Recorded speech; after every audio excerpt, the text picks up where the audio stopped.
Hello, and welcome to Civil War Digital Digest. I'm Andy. Today we're going to be talking about corps badges in the federal armies during the Civil War. Before we get started, I want to say thank you to our patrons, the Coffee Grinders, whose financial contributions allow us to produce these episodes. If you're not already a patron, look at the link below and consider joining. We'd appreciate your support. Federal soldiers in the American Civil War wearing corps badges is part of the long tradition of Western armies using different types of insignia to identify themselves. Going back to the Greek and Roman armies with different insignia on their shields, to the Middle Ages with knights and surcoats, and finally into the Age of Enlightenment with different regiments having different uniform styles and having different colors. Troops have always sought to identify themselves on the battlefield and within their own armies.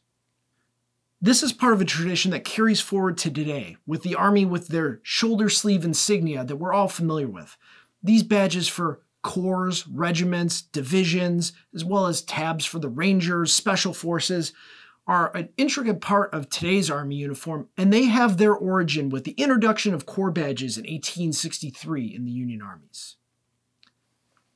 At the beginning of the Civil War, soldiers didn't have any particular mark to identify themselves. Their regiments had their own sets of colors, and there were some camp flags and things like that, but a soldier on his own uniform was not identified by anything other than maybe a company letter or a regimental number on his cap. In 1862, Brigadier General Philip Kearny commanded a division in the 3rd Corps of the Army of the Potomac. There was famously an incident where he turned to some troops that were straggling and started lashing into them that they needed to get back into ranks because he thought they were his troops. Well, it turns out that those troops were actually from a different command. They didn't actually belong to Phil Kearny. So he vowed then and there that he would have a badge to identify his troops, so that in the future he would always know if he was talking to his troops. Kearny issued an order mandating that all the officers in his division would wear a red losange or a diamond on their cap or their blouse, and supposedly donated his own red blanket to be cut up for this purpose. The General Commanding Division directs that officers in command of companies are to wear a piece of red flannel 2 inches square on the front of their caps. Field officers to wear the same upon the top of the cap, this to be done immediately that they may be recognized in the action. By command of Brigadier General Phil Kearny. Now, Kearny's division was one of the fighting divisions of the Army of the Potomac. The 1st Division, 3rd Corps, the Red Diamond Division. This division was in the heat of the battle at Williamsburg through the 7 days. They famously made a charge at Fredericksburg, and of course they fought hard at Chancellorsville and Gettysburg. As this emblem made its way to the officers, the soldiers saw it and began to copy it. The soldiers in the division saw the badge that their officers were wearing and adopted it as their own. And in the summer and fall of 1862, the Red Diamond became synonymous with their division. In 1863, Joseph Hooker took over command of the Army of the Potomac, and one of his first acts was to appoint Daniel Butterfield as his chief of staff.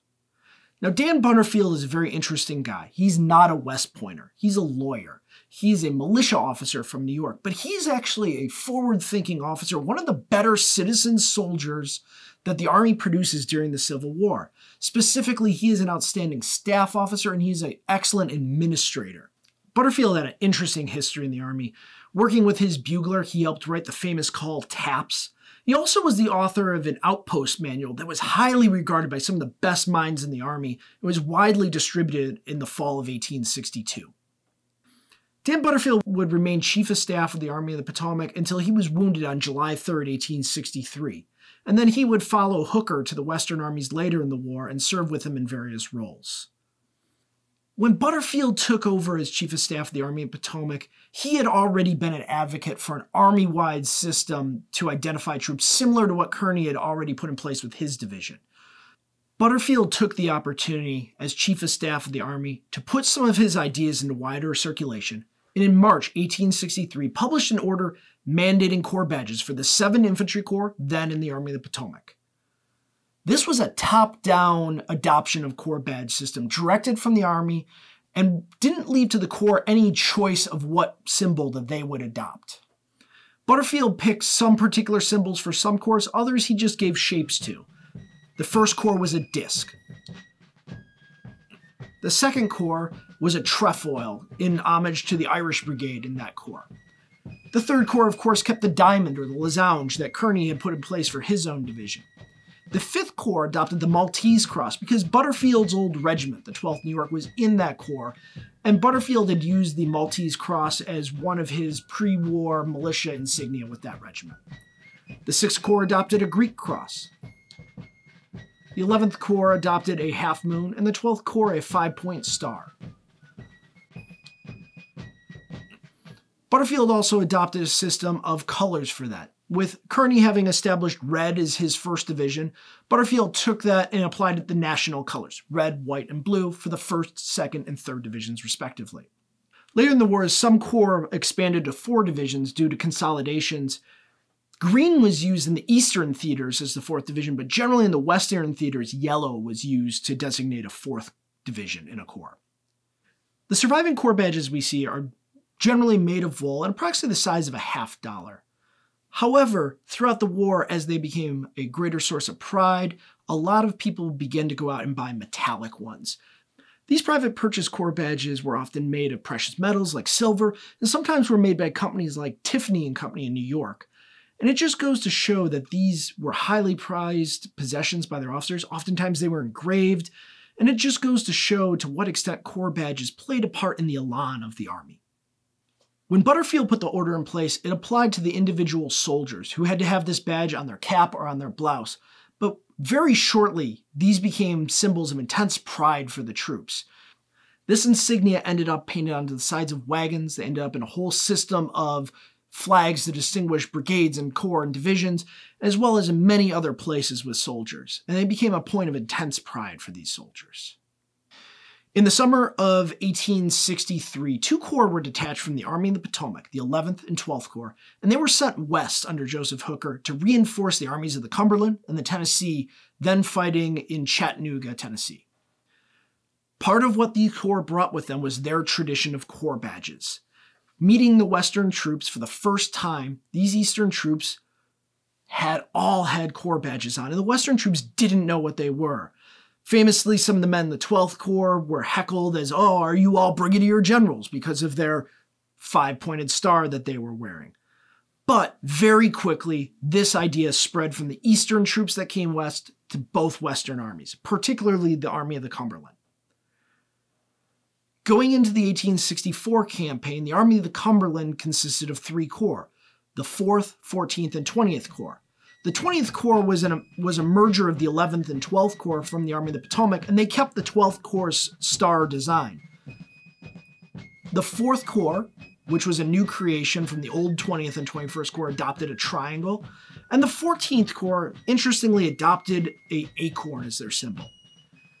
Supposedly, they adopted this symbol because Dan Butterfield, who is now serving with Hooker in the 20th Corps, proposed to Thomas that because they had stood like an oak tree at Chickamauga, the 14th Corps should adopt the acorn as their symbol. Beginning with the Army of the Cumberland adopting their corps badges, from 1864 to 1865, every corps in the Union Army adopted its own corps badge. This included the Cavalry Corps of the Army of the Potomac and the Cavalry Corps of the Military Division of the Mississippi under Wilson in 1865. Every corps had a unique shape, except for some, like we said, the 12th Corps and the 20th Corps shared the same shape when was discontinued. And again, every division had a distinctive color. Furthermore, some corps adopted either metallic or multicolored badges for people on corps staff or the artillery brigades of their corps. In 1864, as corps throughout the Army were consolidated, a lot of times soldiers were allowed to keep their old corps badges as a point of pride. One famous example of this is the Iron Brigade of the 1st Division of the 1st Corps. After their consolidation in 1864, they became part of the 4th Division of the 5th Corps in the Army of the Potomac. Their corps badge at this point should have been a green Maltese cross, but the soldiers from the old 1st Division 1st Corps kept their red disc as their symbol.